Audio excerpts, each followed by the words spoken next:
बैठ जाओ बैठ। सो कंटिन्यू करते हैं आफ्टर स्मॉल पॉज। अब हम बात कर रहे थे टाइप्स ऑफ बॉन्ड्स। बॉन्ड्स का हमने पढ़ा कि बॉन्ड कैपिटल मार्केट हम कर रहे हैं। कैपिटल मार्केट में फंड्स जो रेज किए जाते हैं they have maturity of more than 1 year. इतनी चीज क्लियर हो गई। फिर उसको हमने कैपिटल मार्केट को फर्दर दो टाइप्स में डिवाइड किया, debt market and equity market. या तो आप फंड रेज कर सकते हो by getting loans with via bonds, via loans or via debentures, or you can give your ownership of your company। उससे आप फंड रेज करते हैं, जैसे हम कहां पे करते हैं, शार्क टैंक इंडिया में देखते हैं। तो ये जो एक टाइप है बॉन्ड जो कि डेट मार्केट का एक पार्ट है। डेट मार्केट में हमने बोला कि फिक्स्ड इनकम मिलती है इन्वेस्टर को। तो बॉन्ड का हमने फिर से बात की कि फिक्स्ड इनकम मिलती है। फिक्स्ड इनकम इसके डिफरेंट टाइप्स हमने किए। पहला हमने टाइप किया fixed income, fixed interest bonds, जिसमें इंटरेस्ट रेट फिक्स्ड मिलता है और फिक्स्ड सोर्स ऑफ इनकम होती है किसको, इन्वेस्टर को। फिर उसके बाद हमने बात की फ्लोटिंग इंटरेस्ट बॉन्ड्स, जिसमें इंटरेस्ट रेट जो है फ्लक्चुएट करता है with respect to some other interest rate like repo rate. तो अगर इंटरेस्ट रेट रेपो रेट बढ़ेगा तो आपको इंटरेस्ट ज्यादा मिलेगा, अगर रेपो रेट कम होगा तो आपको इंटरेस्ट रेट कम मिलेगा। तीसरा हमने बात की जीरो कूपन बॉन्ड्स, जिनमें इंटरेस्ट रेट ही नहीं होता, डायरेक्टली फेस वैल्यू पे उतनी अमाउंट लिखी जाती है जो मैच्योरिटी के बाद आपको मिलनी थी, लेकिन क्योंकि आज आपने सेल करना है तो you will be selling that bond at higher discounts. जब आपने डिस्काउंट में बेचा, लेकिन जिसने खरीदा मैच्योरिटी के बाद उसको फुल फेस वैल्यू मिल जाएगी। अब नेक्स्ट बड़ा इंपॉर्टेंट जो बॉन्ड आता है, टाइप ऑफ बॉन्ड आता है, that has been asked several times in the exam, that is inflation indexed bonds. लिखिए आप, इन्फ्लेशन इंडेक्स्ड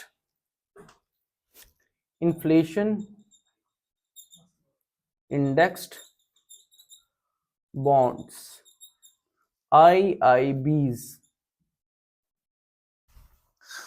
इन्फ्लेशन इंडेक्स्ड। जब हम इन्फ्लेशन को पढ़ रहे थे तो हमने बात की थी कि इन्फ्लेशन जो है that brings for borrower and for creditor, that brings loss to the creditor whereas gain for the borrower. अगर मैंने आज 100 रुपए का लोन लिया और 10% की उस पर इंटरेस्ट दे रहा हूं, लेकिन अगर इन्फ्लेशन बढ़ गई 15-16% हो गई, तो क्या होगा, जो मैं पैसे 10 साल के बाद पे करूंगा वापस, उसकी वैल्यू कम होगी एज कंपेयर टू जितनी होनी मिलनी चाहिए थी उसको, क्योंकि अब इन्फ्लेशन बढ़ गई हुई है, महंगाई बढ़ गई हुई है, तो उसके हिसाब से मैं कम पैसे पे कर रहा हूं किसको, बारोवर को। सो inflation is a loss for the creditor. तो उसी चीज को कवर करने के लिए हमने नया बॉन्ड लाया कि बॉन्ड जो होल्डर है उसको लॉस ना हो, कि आज अगर फॉर एग्जांपल इन्फ्लेशन, महंगाई बढ़ गई है, उसकी वजह से जो बॉन्ड होल्डर को नुकसान ना हो जाए, जो कि हमने उधर देखा था, उसके लिए हमने नए टाइप के बॉन्ड्स लाए हैं, that we call as inflation index bond, जिसमें इन्फ्लेशन को इंडेक्स किया जाता है। तो आप अच्छा, इसमें एक चीज और लिखिए, these are non transferable, zero coupon bonds और नॉन ट्रांसफरेबल। नॉन ट्रांसफरेबल में आ गया zero coupon bonds. Non transferable का मतलब ये हुआ जिसने एक बार जीरो कूपन बॉन्ड लिया उसको टिल मैच्योरिटी अपने पास रखना पड़ेगा।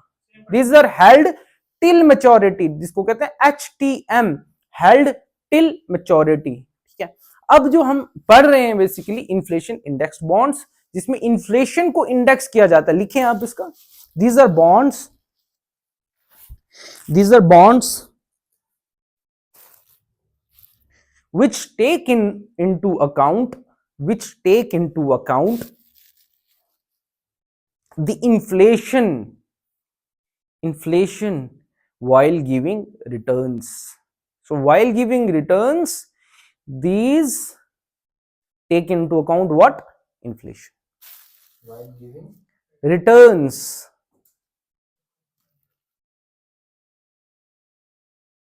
अगला पॉइंट लिखें, auctioned directly by RBI। These bonds are auctioned directly by RBI. अगला पॉइंट लिखें, announced first time in 2013 budget. Sir 2013 के बजट में सबसे पहले इसको अनाउंस किया गया।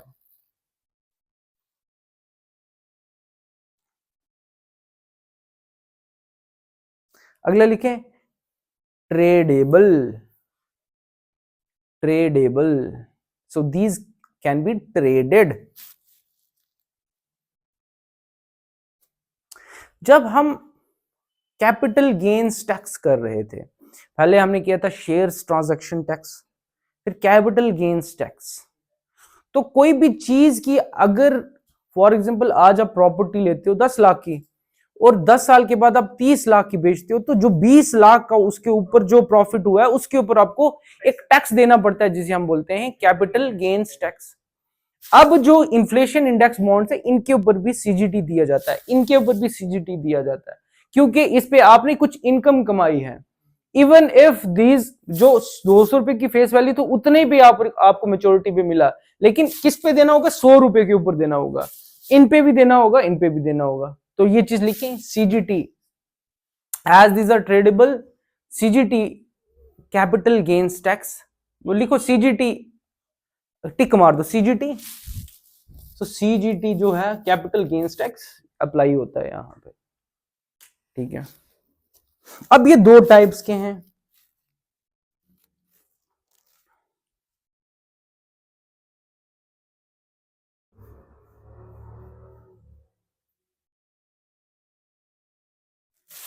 पहला जो है दैट इज सिंपल आईआईबी, दूसरा जो है इसको लिखें आप IINSS,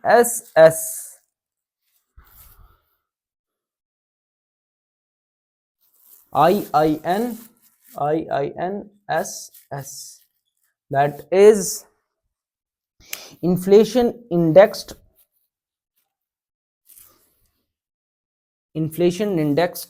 national savings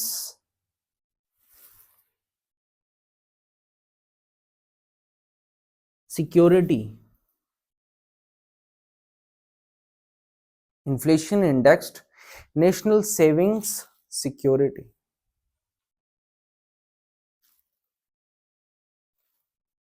अब आपने इन दोनों के डिफरेंसेस देखने हैं कि आईआईबी सिंपल और IINSS में क्या फर्क है, कौन सा ट्रेडेबल है, कौन सा नॉन ट्रेडेबल है, ठीक है, ओके।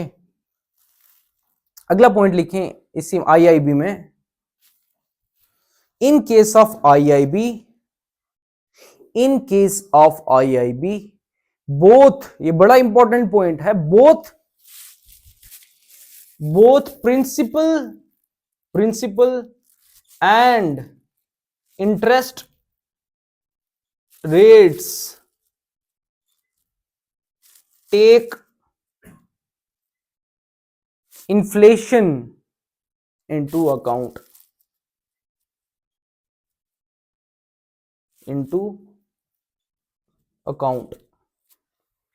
सो हमने बात की कि बोथ, नॉट जस्ट कि इंटरेस्ट रेट कितना बड़ा उसको बढ़ा देना है, प्रिंसिपल के ऊपर भी जो अगर इन्फ्लेशन हो गया तो प्रिंसिपल के ऊपर भी अपना इन्फ्लेशन का जो इंडेक्स हम करेंगे और इंटरेस्ट के ऊपर भी करेंगे, ठीक है। अगला आप लिखें दूसरा जो हमारा टॉपिक है, सब ठीक है।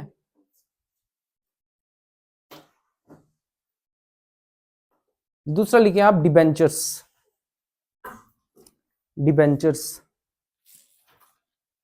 सो डेट मार्केट का दूसरा इंस्ट्रूमेंट है दैट इज डिबेंचर्स।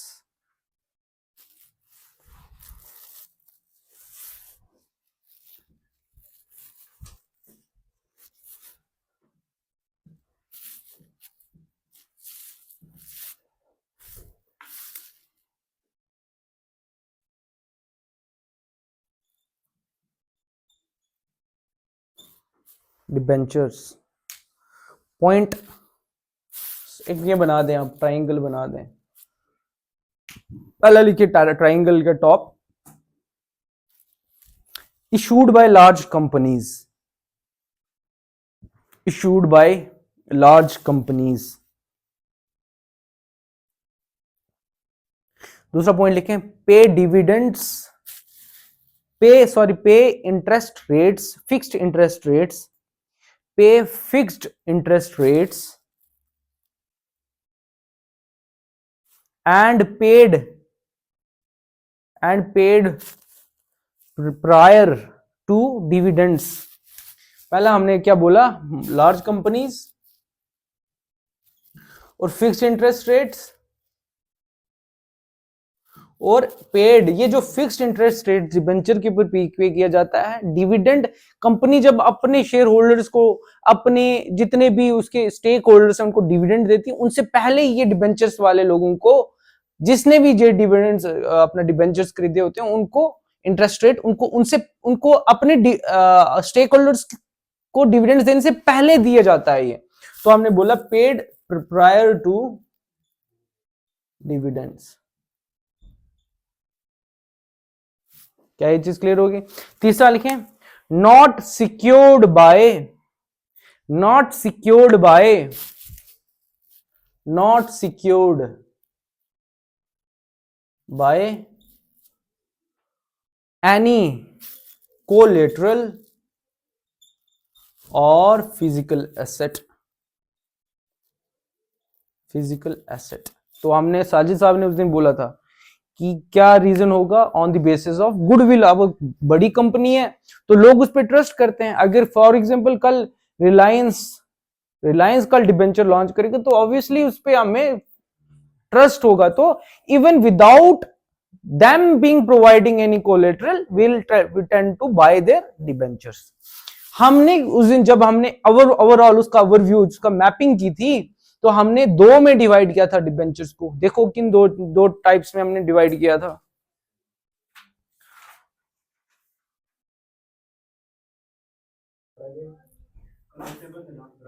तो कन्वर्टेबल, यहीं से आगे लिखें, convertible and non convertible. So convertible and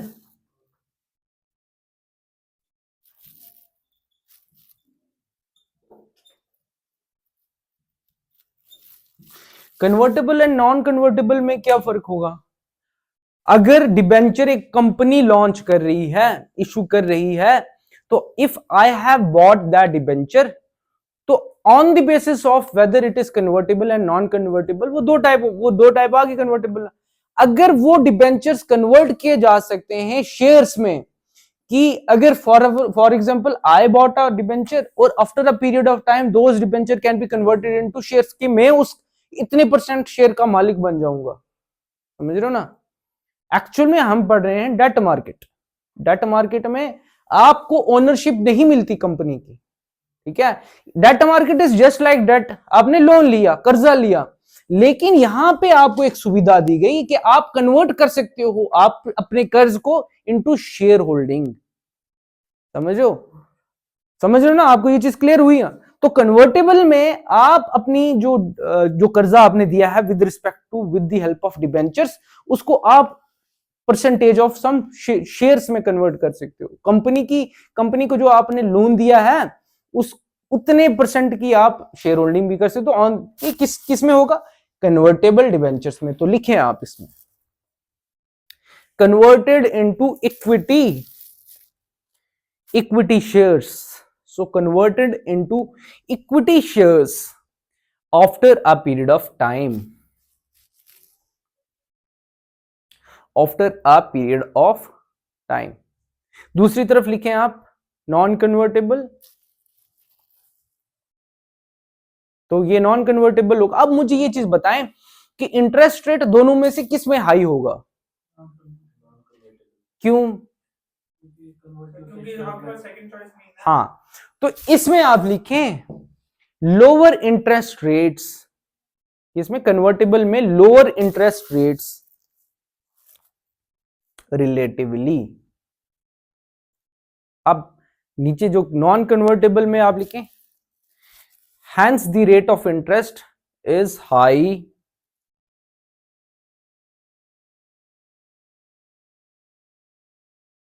ठीक है? यहां पे आप डिबेंचर्स के साथ में लिखें नो CGT,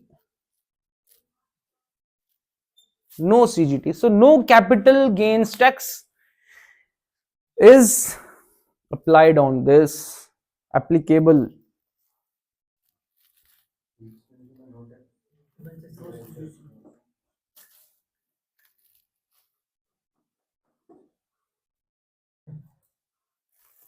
ओके, सो हमने जो कैपिटल मार्केट को हमने वापस से रिवाइज करते हैं। कैपिटल मार्केट में different banks, institutions, different individuals जो है they can raise funds for more than 1 year.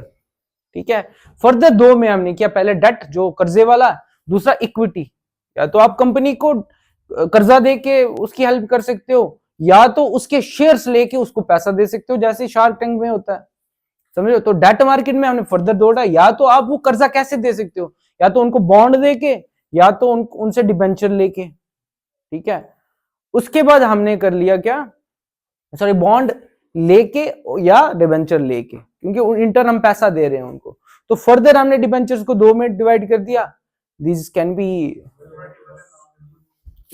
अब हम जो दूसरी मार्केट है, कैपिटल मार्केट का दूसरा पार्ट जो है इक्विटी, क्या प्रॉब्लम है? कोई इशू नहीं है।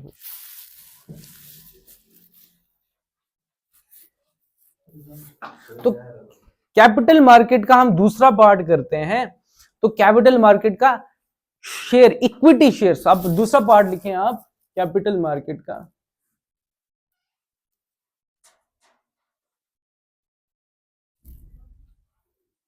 Equity market,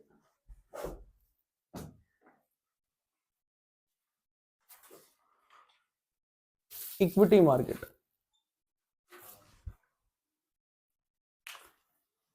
equity market.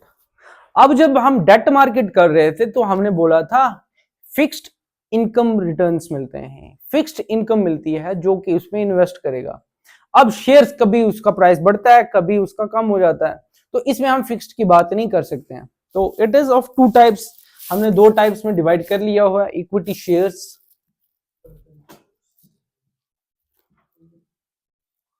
और प्रेफरेंस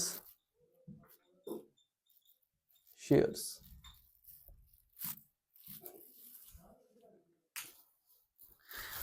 ऐसे डिवाइड करके आप एक एक पॉइंट लिखें इनके नीचे। दीज आर इक्विटी शेयर्स में लिखें ordinary shares of a company, ordinary shares of a company. ठीक है, अगर आप कोई भी कंपनी के शेयर्स ले लेते हैं तो you come under this bracket, equity shares. दूसरा पॉइंट लिखें real owners of the company, जिनके पास इक्विटी शेयर्स हैं तो जितने परसेंट की उनकी हिस्सेदारी है, शेयर्स हैं, उतने परसेंट की उनकी ओनरशिप है।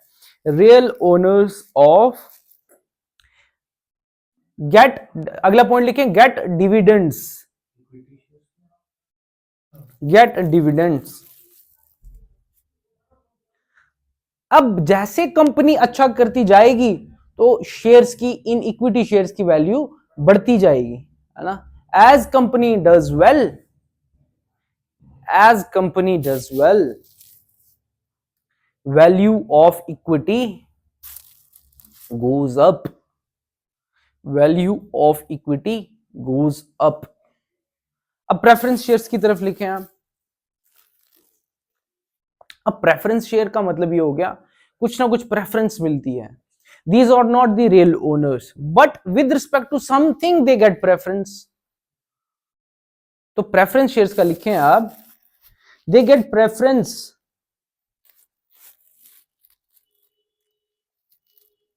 over equity shares, over equity shares in the payment of dividends,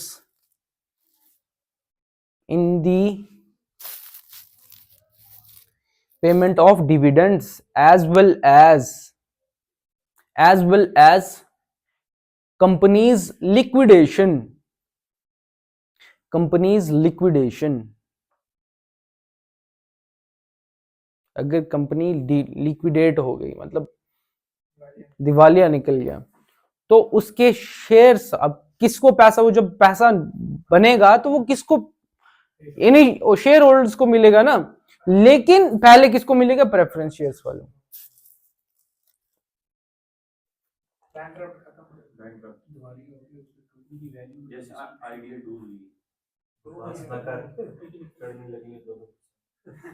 लिखें आप, अगला पॉइंट लिखें, इक्विटी शेयर होल्डर्स की तरफ लिखें, get voting rights, get voting rights and attend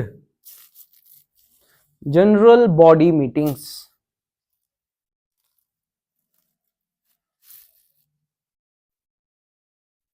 उस तरफ क्या होगा, नहीं होगा, विद एक्सेप्शंस, उस तरफ होगा, मतलब ओवरऑल नहीं होगा, विद एक्सेप्शंस। उस तरफ क्रॉस करें, बट, क्रॉस लिखें, but get voting rights, get voting rights, get voting rights in the matters concerning them, in the matters concerning them and not in general. General में इनको नहीं मिलते voting rights, but in matters concerning them they get voting rights. इसी के नीचे लिखें आप, preference के नीचे, can be converted into equity, can be converted into equity shares. तो प्रेफरेंस वाला उस तरफ जा सकता है इक्विटी की तरफ, लेकिन इक्विटी शेयर्स वाला प्रेफरेंस की तरफ नहीं जा सकता, तो उस तरफ क्रॉस कर दो।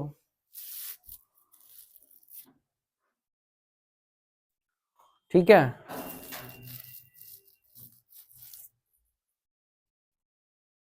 अब क्योंकि हम मार्केट की बात कर रहे हैं, इक्विटी मार्केट में, शेयर मार्केट में, तो मार्केट हम एज एन इंस्टीट्यूशन पढ़ेंगे, मार्केट कितनी टाइप की होती है, समझ रहे हो आप। अगर शेयर्स इक्विटी की बात करें, इक्विटी की बात करें, इक्विटी मतलब शेयर्स, तो शेयर्स कैसे एक कंपनी इशू करती है, किसमें, मार्केट में कैसे लेके आती है, तो उस on that particular basis we have divided the market into two types, primary market and secondary market. ठीक है, अब लिखें आप, ऑन द बेसिस, अगला पॉइंट लिखें, on the basis of, on the basis of, नहीं नेक्स्ट टॉपिक, नेक्स्ट इसी के नीचे मार्केट का लिखना है ना, on the basis of how companies, how companies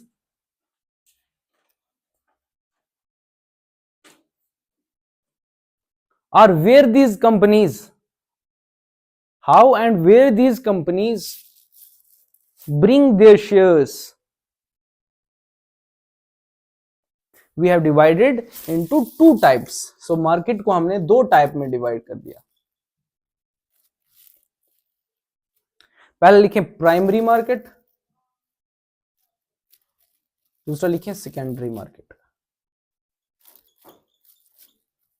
अब कोई इसका डिफरेंस बता सकता है? फर्स्ट टाइम जाएंगे ना, वो पहली बार जो लिस्ट होगा तो नया नया मार्केट में आएगा, वो प्राइमरी में जाएगा, तो जो उसके बाद अगर अपने लेवल पे मतलब जैसे किसी को बीच में इसके टर्म को उसको बेचना है, तो प्राइमरी मनी सेकेंडरी में सेल करेगा, तो उसी दूसरे बंदे को अपने लगे। फॉर एग्जांपल मैं कंपनी हूं, मैंने फर्स्ट टाइम अपना शेयर जो है मार्केट में लाया, तो वो प्राइमरी मार्केट में आएगा। तो खरीदा, फॉर एग्जांपल आपके बॉन्ड का मैच्योरिटी टाइम 10 साल था, तो 10 से पहले इस बॉन्ड को बेचना है, वो जहां सेल करेगा वो होगा सेकेंडरी मार्केट। आप काम करें, आप आगे आ जाएं, आ जाए, नहीं उनको बोल रहा हूं।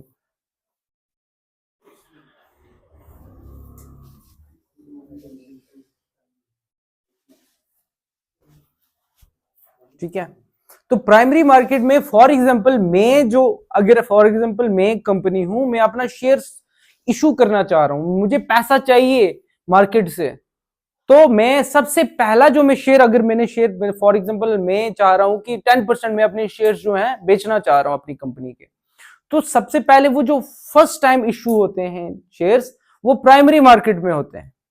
फॉर एग्जांपल मैंने बोला कि 10% शेयर्स में जो अपनी कंपनी के बेच रहा हूं तो ये जाएंगे प्राइमरी मार्केट में।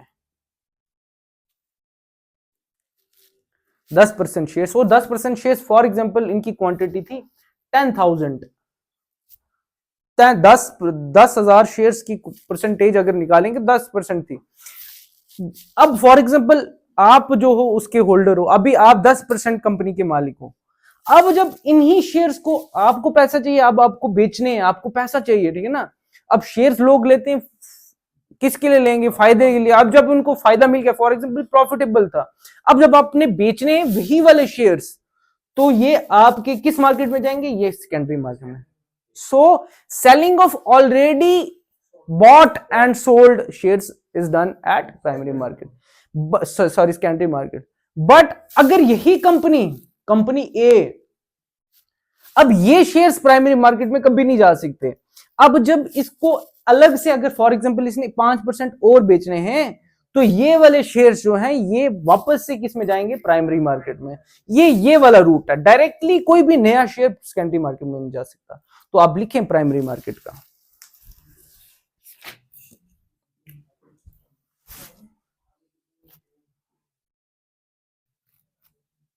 लिखो आप।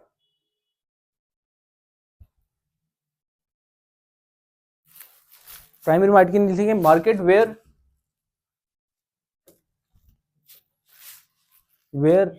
Companies issue their shares for the first time, new shares for the first time.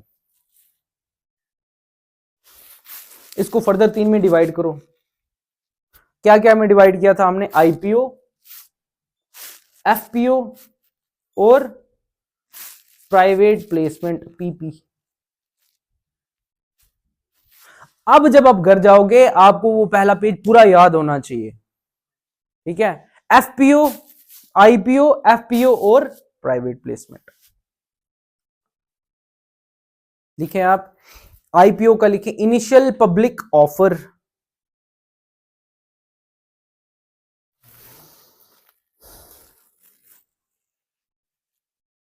Initial public offer. तो पब्लिक ऑफर में पब्लिक को फर्स्ट टाइम आपने, जैसे आईपीओ निकलते हैं कंपनीज के, लिखने की जरूरत नहीं है। अगला आप लिखें further public offer,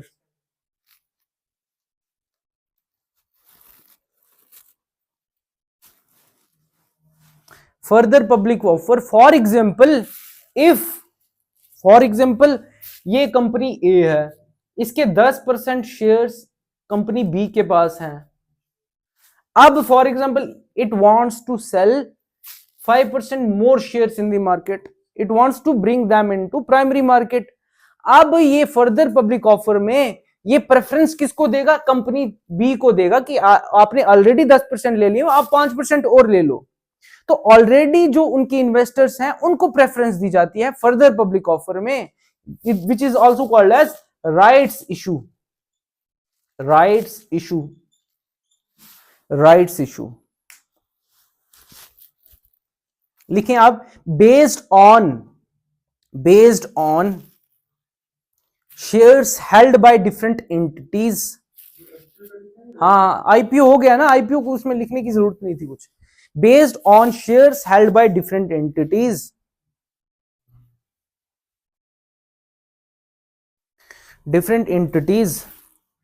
they are given privilege to buy new issue of shares। इस ही कंपनी को प्रिविलेज दिया जाएगा, यार तू ही खरीद ले। तो they are given privilege to buy new issue of shares. Generally, अगला पॉइंट लिखे, जनरली प्राइस पर share under FPO is less than current market price. अब जो बी बोलेगा यार मैं उसी प्राइस पे क्यों लूं, मुझे कम प्राइस में बेचो, तो मार्केट प्राइस का जो उस शेयर का प्राइस मार्केट में चल रहा होगा उसके। अब तीसरा लिखे private placement, less than general market price.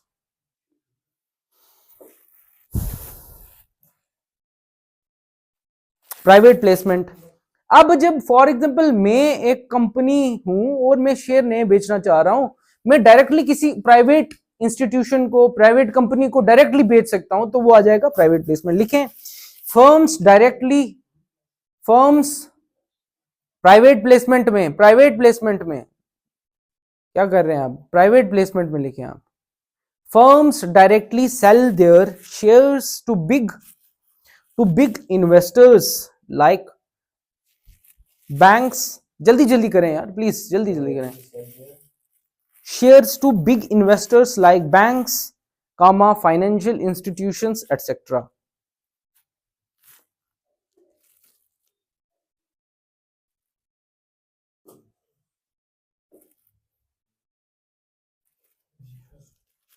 अब दूसरा हमारा मार्केट का दूसरा type, that is secondary market. जल्दी जल्दी करें प्लीज, जल्दी करें, टाइम बहुत कम रह गया।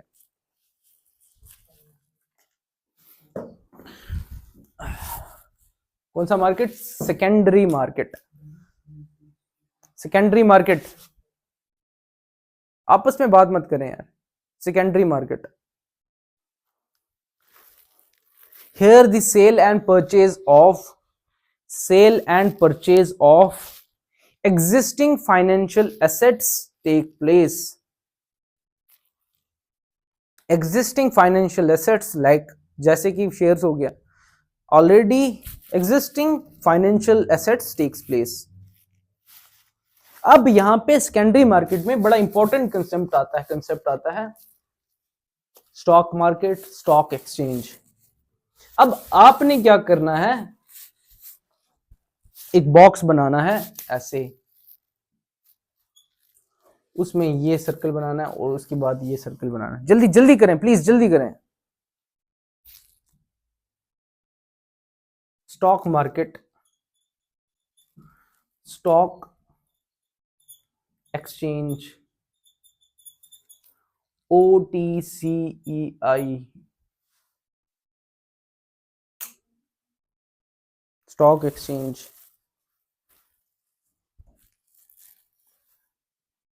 जल्दी करें, जल्दी, हो गया। इसमें स्टॉक मार्केट ओवरऑल जितने भी स्टॉक्स जो शेयर्स के रिलेटेड, शेयर्स के साथ डील करते हैं, वो मार्केट को हम बोलेंगे स्टॉक मार्केट। उसमें कुछ एक्सचेंजेस होते हैं जहां पे इसी का काम किया जाता है, पर्टिकुलरली शेयर्स को ही जो है उनका लेन देन किया जाता है। तो हम स्टॉक एक्सचेंज, जैसे हमारे पास कौन कौन सी है, BSE, NSE है ना, तो लिखें आप इसमें कौन कौन करता है, RBI plus SEBI, RBI plus regulation ये करते हैं। लिखें अगला पॉइंट लिखें,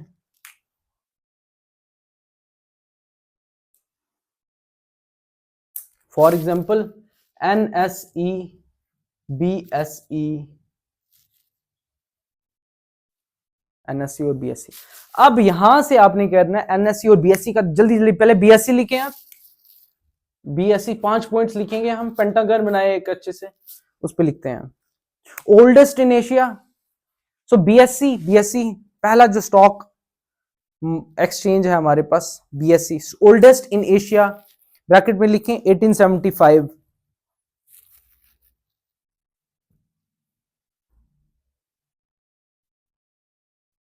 टू बी लिस्टेड, अगला पॉइंट लेके, to be listed in BSE, to be listed in BSE। अगला इस पे लिखे ना, इस पे पेंटागन बनाया आपने, to be listed in BSE।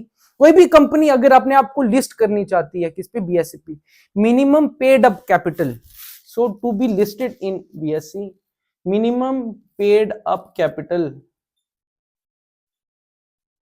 Is equal to 3 crore. Paid up capital, so, कोई भी कंपनी अगर BSE में लिस्ट अपने आप को रजिस्टर करवाना चाहती है, तो पेड अप कैपिटल के कितने शेयर्स इसने, एटलीस्ट 3 करोड़ के शेयर्स, क्योंकि हम सेकेंडरी मार्केट में है, तो प्राइमरी मार्केट में एटलीस्ट 3 करोड़ के शेयर्स इसने उठाए होने चाहिए, शेयर होल्डर से पैसा उठाया होना चाहिए। तो तीसरा, अगला लिखें आप, designated as DOSM, designated as DOSM by US Securities and Exchange Commission, by US Securities and Exchange Commission। आपने DOSM की पढ़ना कि है क्या? DOSM के आगे ब्रैकेट डाल दो, जगह छोड़ दो। भाई यूनाइटेड स्टेट्स की जो सिक्योरिटीज एंड एक्सचेंज कमीशन है उसने इसको DOSM डेजिग्नेटेड समथिंग होगा, वो आपने देखना है। लिख दो designated offshore securities market. DOSM का क्या? डेजिग्नेटेड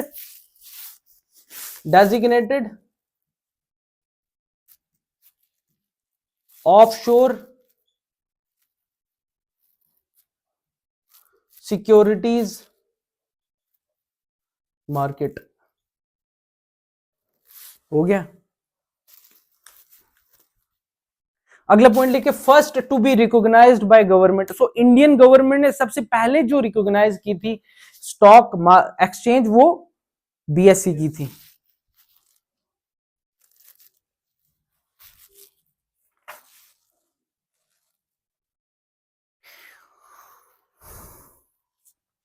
और इंडेक्स जो जिस इंडेक्स अगर अराउंड 5000 कंपनीज जो लिस्ट किए हुए हैं इस पे, 5000 कंपनीज जो हैं इस पे लिस्टेड हैं BSE पे। 5000 कंपनीज इस वक्त लिस्टेड हैं। और जो उन 5000 कंपनीज का जो इंडेक्स बनता है उसे हम क्या कहते हैं? इसका एक इंडेक्स है जिसे हम कहते हैं Nifty, sorry Sensex.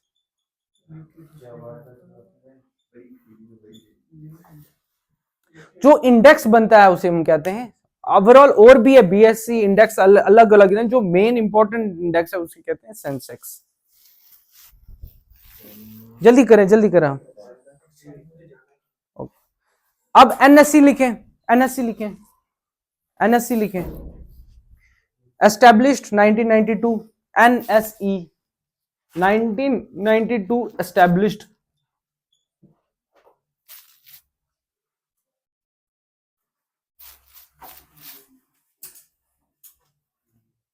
Firms, more than 1800 firms जो है इस पे लिस्टेड हैं।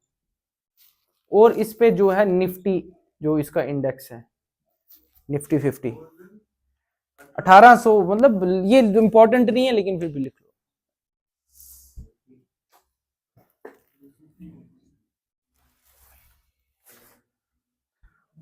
अब जो हम इंडेक्सेस कर रहे हैं, हमने बोला इसका इंडेक्स निफ्टी है, इसका इंडेक्स सेंसेक्स है, वो किस बेसिस पे कर रहे हैं? तो यहीं से आप लिखो index on the basis of 3 things. ऐसे लिखो 3 थिंग्स, जल्दी जल्दी करो आप। M cap, sectoral representation, sectoral representation और पास्ट परफॉर्मेंस। किसी भी इंडेक्स के बीच में किसी भी कंपनी, फॉर एग्जांपल अगर हम बोलेंगे जी इसके शेयर्स इतने गिर गए, इसके इतने पॉइंट्स गिर गए इस कंपनी के, तो वो किस बेसिस पे हम करते हैं? पहला एम कैप पे, क्योंकि उसी के बेसिस पे इंडेक्स बनता है। M cap that is market capitalisation, M cap. दूसरा आ गया सेक्टोरल, उस कंपनी की उस सेक्टर में कितनी रिप्रेजेंटेशन है और उस कंपनी का पास्ट परफॉर्मेंस क्या है। उन तीनों चीजों पे, उन तीनों बेसिस पे हम एक जो लेके आते हैं, एक इंडेक्स कॉल्ड एज, जो भी होगा, जो भी इंडेक्स होगा, दोनों का मतलब इसी बेसिस पे होता है। एम कैप पे लिखें, M cap is equal to price of share into number of outstanding shares.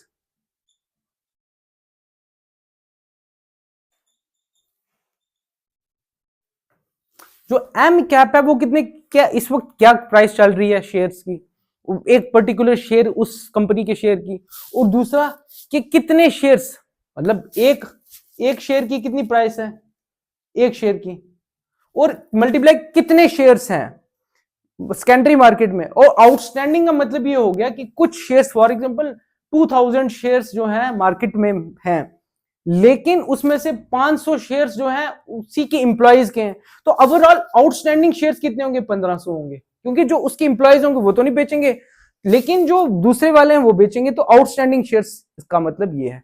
तो ओवरऑल हमने कर लिया सेकेंडरी मार्केट को, हमने बोला कि जहां पे ऑलरेडी बॉट फाइनेंशियल एसेट्स को बेचा और खरीदा जाता है, उसमें कहां पे खरीदा जाता है? स्टॉक एक्सचेंजेस में खरीदा जाता है। और स्टॉक एक्सचेंजेस में हमने स्टॉक मार्केट में खरीदा जाता है। स्टॉक मार्केट में कुछ एक्सचेंजेस होती हैं जहां पे ये किया जाता है, प्रोफेशनल तरीके से किया जाता है। तो उसकी हमने दो एग्जांपल्स की, एनएससी, बीएससी। बीएससी का हमने बोला सबसे पुराना है, सबसे पहले रिकॉग्नाइज किया गया है डॉसम बाय, रिकॉग्नाइज्ड एज डॉसम बाय यूएस की सिक्योरिटी एक्सचेंज कमीशन ने। फिर एनएससी की 1992 में ऑपरेशनल हुआ था, अपना एस्टेब्लिश हुआ था, 1994 में ऑपरेशनल हुआ था।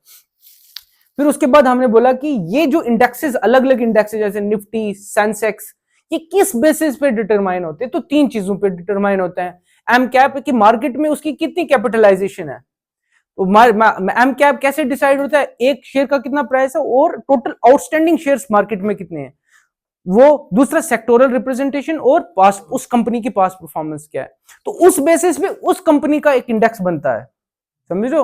और ओवरऑल एक इंडेक्स जैसे निफ्टी और सेंसेक्स बनता है। अब जो नेक्स्ट हमारे पास कैपिटल मार्केट में हमने किया, दो कैपिटल मार्केट की हमने किए, एक किया क्या अपना इक्विटी शेयर, इक्विटी मार्केट, और दूसरा हमने जो करना है that is derivatives, over the counter exchange of India. लिखो अब जैसे ये जो है ना एनएससी, बीएससी, आरबीआई और सेबी जो है इसको देखते हैं, रेगुलेशन करते हैं, लेकिन इनकी रेगुलेशन ऐसे नहीं होती है, समझ रहे हो। तो आप लिखें इसके नीचे स्मॉल कंपनीज ओवर द ओटीसीआई के लिखें। स्मॉल कंपनीज, यहां पे वो कंपनीज जो है, क्योंकि हमने जब बोला कि कितने 3 करोड़ की क्या चाहिए उसको, पेड अप कैपिटल चाहिए एंड बीएससी के लिए। अगर फॉर एग्जांपल एक कंपनी ने सिर्फ 20 लाख रुपया शेयर होल्डर से उठाया हुआ है, तो वो कहां जाएगा? तो वो इस एक्सचेंज रेट पे जाएगा, इस एक्सचेंज में जाएगा, over the counter exchange of India, ठीक है। Small companies with paid up capital between 30 lakhs to 3 crores, तो वो ओटीसीआई में वो कंपनीज जिनका पेड अप कैपिटल, मिनिमम के पेड अप कैपिटल इस 30 लाख से 3 करोड़, वो जब अपने शेयर्स को बेचेंगे तो वो यहां पे जाएंगे। 1990 में ये एस्टैब्लिश हुआ, तो फंक्शन जो है 1992 में किया था, 1990 और में एस्टैब्लिश्ड 1992 में। अब लास्ट हमारा टॉपिक आता है दैट इज डेरिवेटिव्स। वो अगर आप खुद करके लाओ तो बेहतर होगा।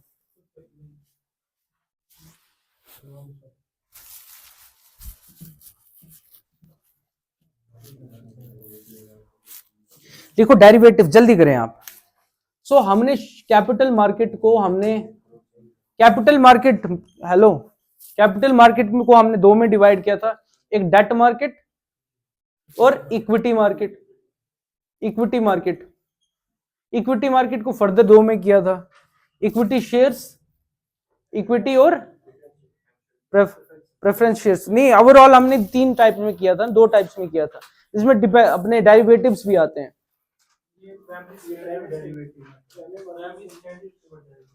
हाँ, तो प्राइमरी सेकेंडरी और जो मार्केट्स की हम बात कर रहे थे, सॉरी मार्केट्स की हम बात कर रहे थे। बेसिकली तीसरी टाइप ऑफ मार्केट, जो चौथी टाइप ऑफ बेसिकली मार्केट है दैट इज डेरिवेटिव्स। हाँ सॉरी लिखें आप डेरिवेटिव्स लिखें। डेरिवेटिव का वर्ड जो है